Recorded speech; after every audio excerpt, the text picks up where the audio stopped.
Hey guys, this is Renu Yadav. Hope you are doing well. तो आज हम जैन 2022 के फर्स्ट आईपीओ के बारे में डिस्कस करने वाले हैं, तो वीडियो को एंड तक जरूर देखें सो डैट कोई भी कंटेंट मिस ना हो।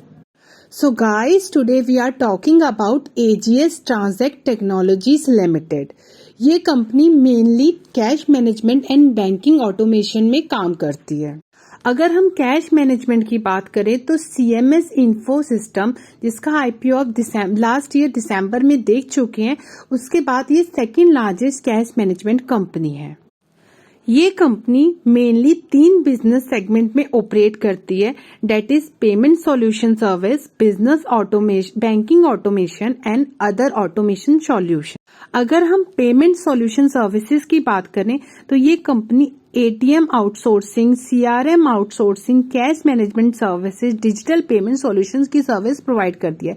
लाइक ये डिफरेंट बैंक्स के बिहाफ पर एटीएम को डिप्लॉय करती है, उनको इंस्टॉल करती है, साथ में उनको मेंटेनेंस की सर्विस प्रोवाइड करती है।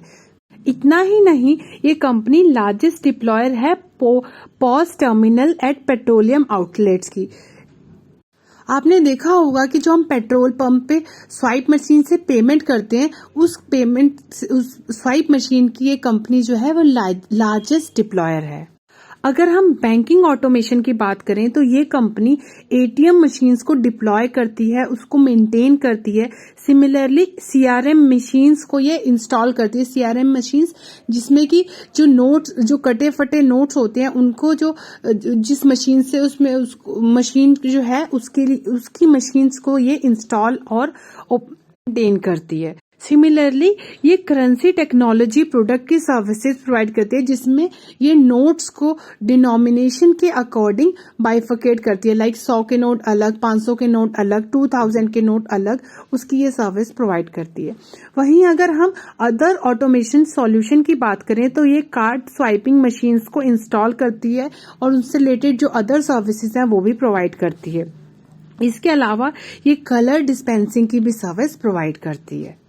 जैसा कि आप देख सकते हैं कि ये डिफरेंट सेक्टर्स में काम करती है, तो due to diversify business portfolio इसका रेवेन्यू किसी पर्टिकुलर सेक्टर पे डिपेंड नहीं करता, which is a good thing about the company. ये कंपनी इंडिया ही नहीं, अगर हम इसके फॉरेन बिजनेस की बात करें तो ये different Asian countries like Sri Lanka, Cambodia, Singapore, Philippines में भी अपनी सर्विसेज प्रोवाइड करती है। अगर हम इसका रेवेन्यू देखें तो 95.6% जो रेवेन्यू है वो इसका इंडिया से अर्न होता है, वहीं 4.4% जो है ये आउटसाइड इंडिया से अर्न करती है।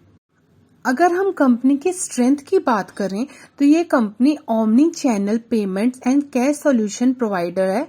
वहीं ये डिफरेंट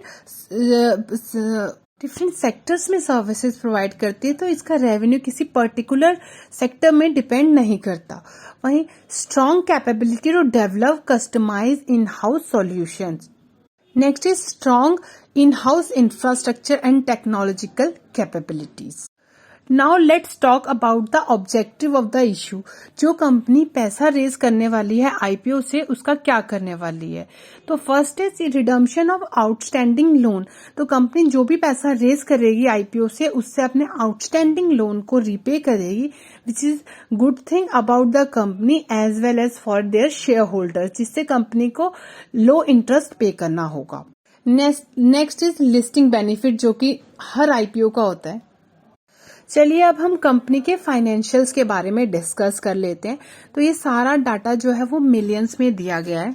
अगर हम एसेट की बात करें तो 31 मार्च 2019 को एसेट्स जो है कंपनी के वो 22,413 के हैं, जो मार्च 31 20 को 29,138 हो गए हैं। वहीं 31 मार्च 2021 को ये थोड़े से इंक्रीज होकर 29,170 हो गए हैं।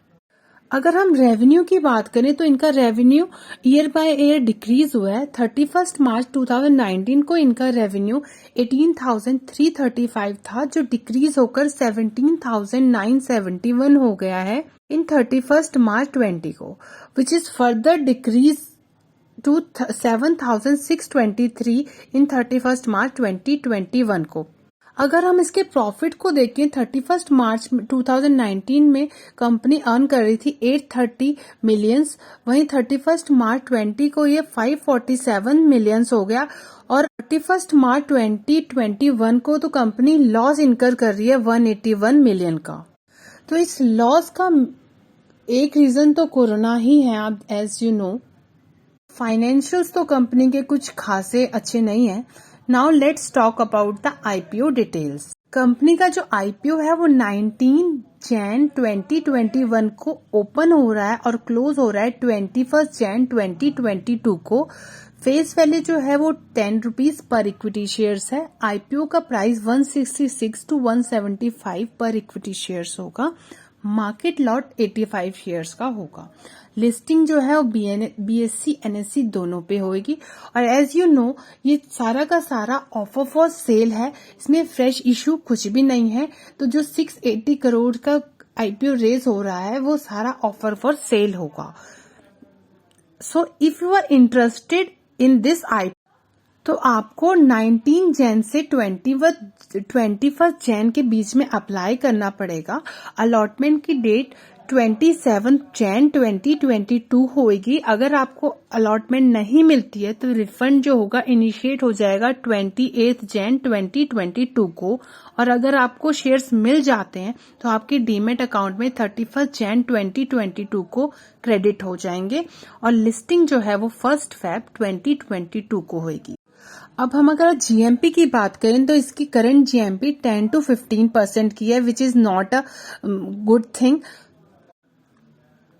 सो according to me I am not going to apply in this IPO because as such इसमें कुछ खास है नहीं। ये जीएमपी भी अगर मार्केट अच्छी रहती है तभी आप इसमें कर पाएंगे, otherwise it may be open at discount. So avoid this IPO. बाकी आपको ये वीडियो अच्छी लगी हो तो इसको लाइक शेयर एंड सब्सक्राइब जरूर करें। Thank you. Hey guys, this is Renu Yadav. Hope you are doing well. तो आज हम जैन 2022 के फर्स्ट आईपीओ के बारे में डिस्कस करने वाले